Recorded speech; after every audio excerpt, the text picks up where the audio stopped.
It's Friday, it's Friday, it's really, really Friday. It's Friday and it's maths, oh yeah! Morning everyone, maths time with Mrs Warburton again. And today we're going to be interpreting pictograms. What does that word interpret mean? If you're interpreting something, that means you're reading it. You're analysing it. You're working out what information it's giving us. So we're going to be looking in detail at some pictograms and asking questions and finding the answers to those questions by using the data that's in front of us. Yay! Let's begin.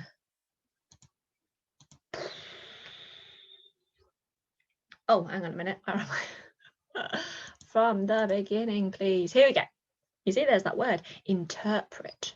Interpret pictograms. But before we get into the nitty-gritty of that, get ready.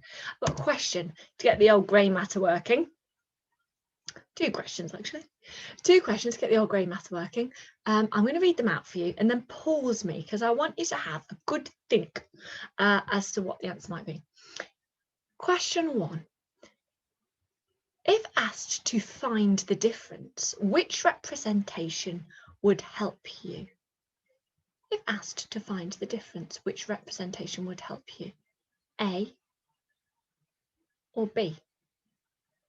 And question 2 is, if asked how many more, which representation would help you?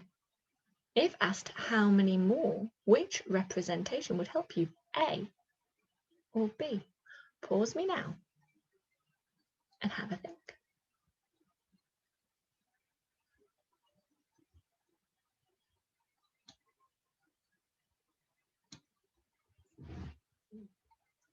Good. How did you get on? I bet if we were in class now, there would be so many ideas flying around the place. And shall I tell you the answer? It was actually a bit of a trick question. Let's look at number 1 first of all. If asked to find the difference, which representation would help you? Well, A is a bar model. And this representation helps us to find the difference, this bar model, because this green arrow here, we can see the difference by counting on the blocks shown between the green arrow. There's 6 blocks on the top, 3 on the bottom, and this green arrow is stretched between the 3 that find the difference between the 2. So A, the bar model does help us. B, show us counters. There's 3 red counters and 6 yellow counters, and we can use counters to help us find the difference as well. We can subtract the red counters from the yellow counters to find the difference there. Both help us to find the difference. In question 2, if asked how many more, which representation would help you? There's a good argument for both again. The bar model, how many more, we can see how many more that the top has than the bottom, again with using that green arrow to help demonstrate that. And for B, we've got a blank number line. Well, number lines are very helpful to help us find out how many more. If you write in the numbers that you're using in the problem, and then you can do jumps across the number line to find out how many more, can't you? For example, if we were doing how many more is in 3, how many more? My brain's gone crazy. It's Friday. For example, in a number line, if the question was, how many more bananas are there than apples? And there were 7 bananas and there were 6 apples. You would write on the number 6 on the number line, you'd write on the number 7 on the number line, and it's just one jump, isn't it? One jump between those 2 numbers. That would help you find out how many more.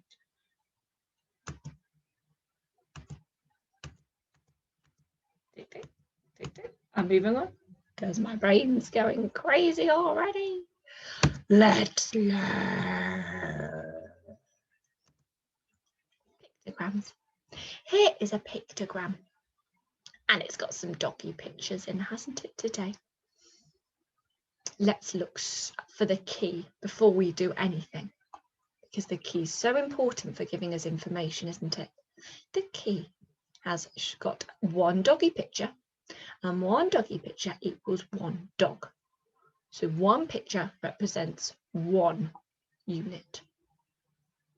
We've got the days of the week, Monday, Tuesday, Wednesday, Thursday, Friday, and the amount of dogs seen on each of those days. The questions asked, let's read it together.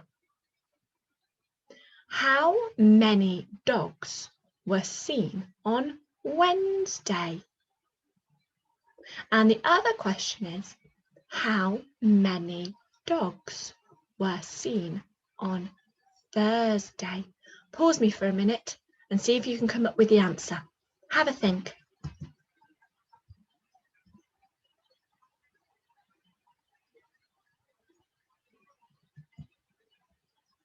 How did you get on?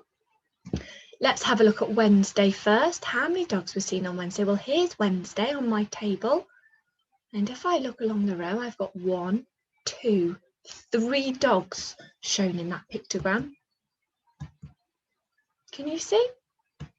So there were 3 dogs seen on Wednesday. On Thursday, if I move down a day, I can see there are 2 dogs shown in that table. 1, 2. So there are 2 dogs seen on a Thursday. I've used that pictogram and retrieved data from it. I've interpreted that data.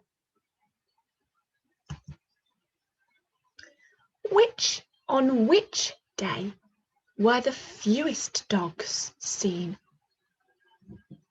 Pause me for a minute and have a think. On which day were the fewest dogs seen?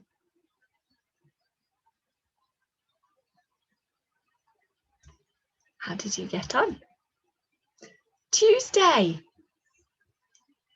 Fewest means the least, doesn't it? The smallest amount, the fewest dogs. And the smallest amount that has been on that table is on Tuesday. There is only 1 dog shown. So Tuesday was the fewest dogs.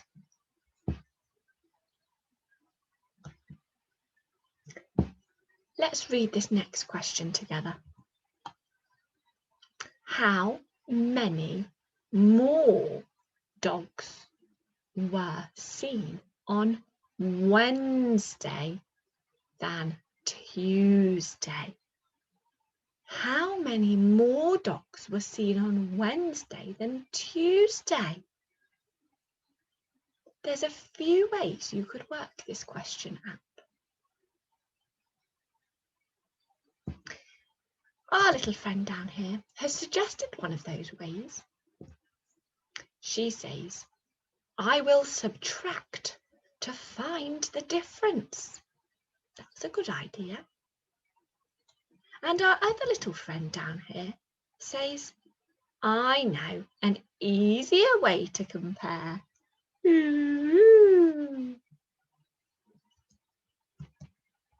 Let's look at both of the ways that these girls have decided to find the difference between Tuesday and Wednesday. Now, obviously, to help us work out this problem, we need to cast our eyes onto the table. Have a look. Tuesday's data and Wednesday's data. So that's been snipped, chop, chop, chop, chop, chop, chop, chop, chop, chop, and put onto this screen. It's exactly the same. We can see on Tuesday, 1 dog was seen, and on Wednesday, 1, 2, 3 dogs were seen. The key is exactly the same. The first girl said she was going to do some subtractions. 3 dogs were seen on Wednesday, 1 dog was seen on Tuesday, so she's doing 3, take away the 1, and that equals 2. 3, take away the 1, equals 2. So she says that 2 more dogs were seen on Wednesday than Tuesday. Well done her, she's absolutely right. there is another way we can work it out as well. This little girl down here says, I can use the pictogram to compare. So she can use her eyes to see the difference from the pictures. She's done this pink dashed line, and she can see here, there's the same amount on this side, isn't there? And I can see quite clearly that there are more dogs on here on the Wednesday, and I can count quite easily how many more dogs. I can see, she says, I can see there are 2 more dogs on Wednesday. Can you see that at home? 1, 2 more dogs on the Wednesday. So both girls there had really good ways of using the pictogram to interpret the information to answer the question.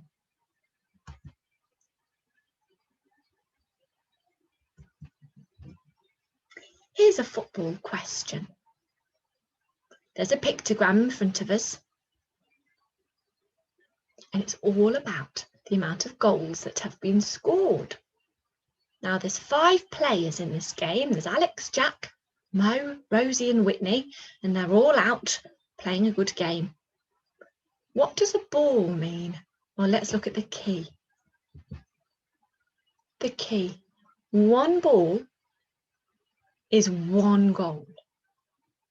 Okay, that's quite straightforward. So I can see that Alex has scored 2 goals. Jack has scored 1. Mo has scored 1, 2, 3, 4, 5, 6. And so has Rosie. Whitney has scored 4. What do you notice from a pictogram, from this pictogram? What can you tell me about the information that's been presented to us? Pause me for a minute and have a think. Tell the person next to you if you're sat with some friends or family.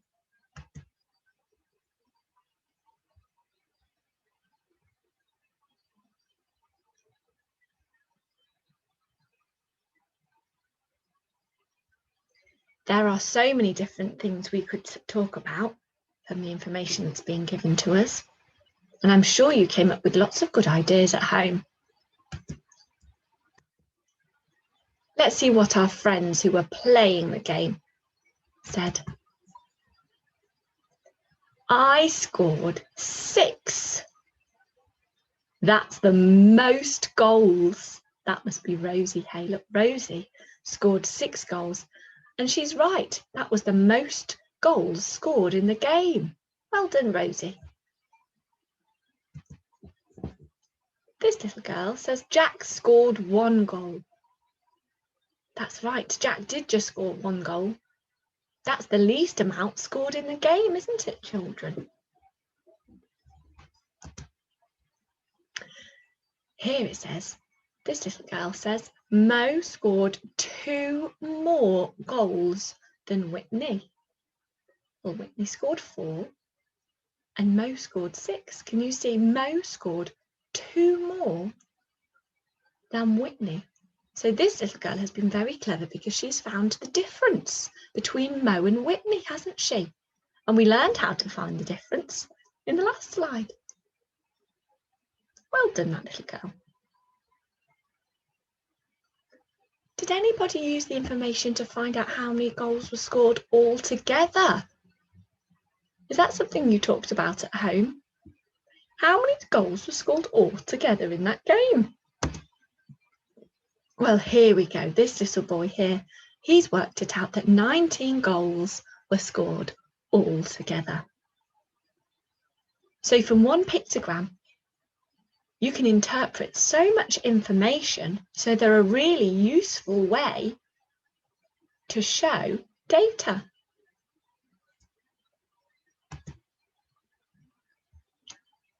Now 2 games have been played. It's a smiley face pictogram.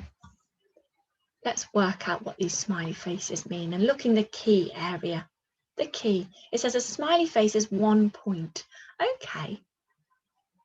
Point scored. Ron is playing a game and Amir are playing a game. And the 2 games have been played, so there are 2 tables for Ron and Amir.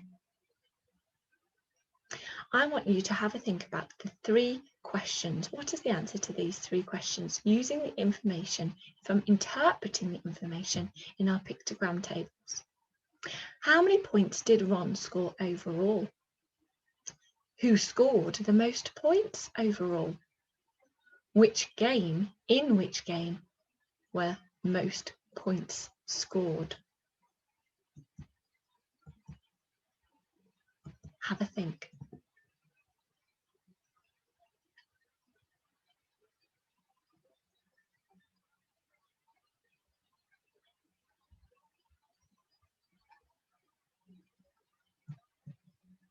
Hello, how did you get on? How many points did Ron score overall? Well, I'm looking at the smiley faces near Ron's name for game 1 and game 2. So I'm adding those 2 smiley faces together. I think, come on, Mr. PowerPoint, are you working? Have you got anything else to give us? So 1, 2, 3, 4 in game 1, and I'm adding the 2 from game 2. So 4 add 2 equals 6. Ron scored 6 points overall. Who scored the most points overall? Well, we know that Ron scored 6, so let's work out how many Amir scored. We're doing another add sum. 3 add 4, because there are 4 smiley faces and 3 smiley faces there for Amir. 3 add 4 is 7. Well done. So 7 points were scored by Amir. So he scored the most points overall, didn't he? Well done, Amir. And in which game were the most points scored? Now I'm imagining that means overall. So we're looking at the individual tables now, not the children. So in game 1, we're doing 3 add 4, because Ron scored 4 points and Amir scored 3. So overall, they've scored 7 points. And in game 2, Ron scored 2 and Amir scored 4. So 2 add 4 is 6. So in which game were the most points scored? Well, 7 points were scored in game 1, and that is the largest number. That is the biggest, the most amount of points. So it was game 1. Oh, here we go. Now it's working. Look, 6 points.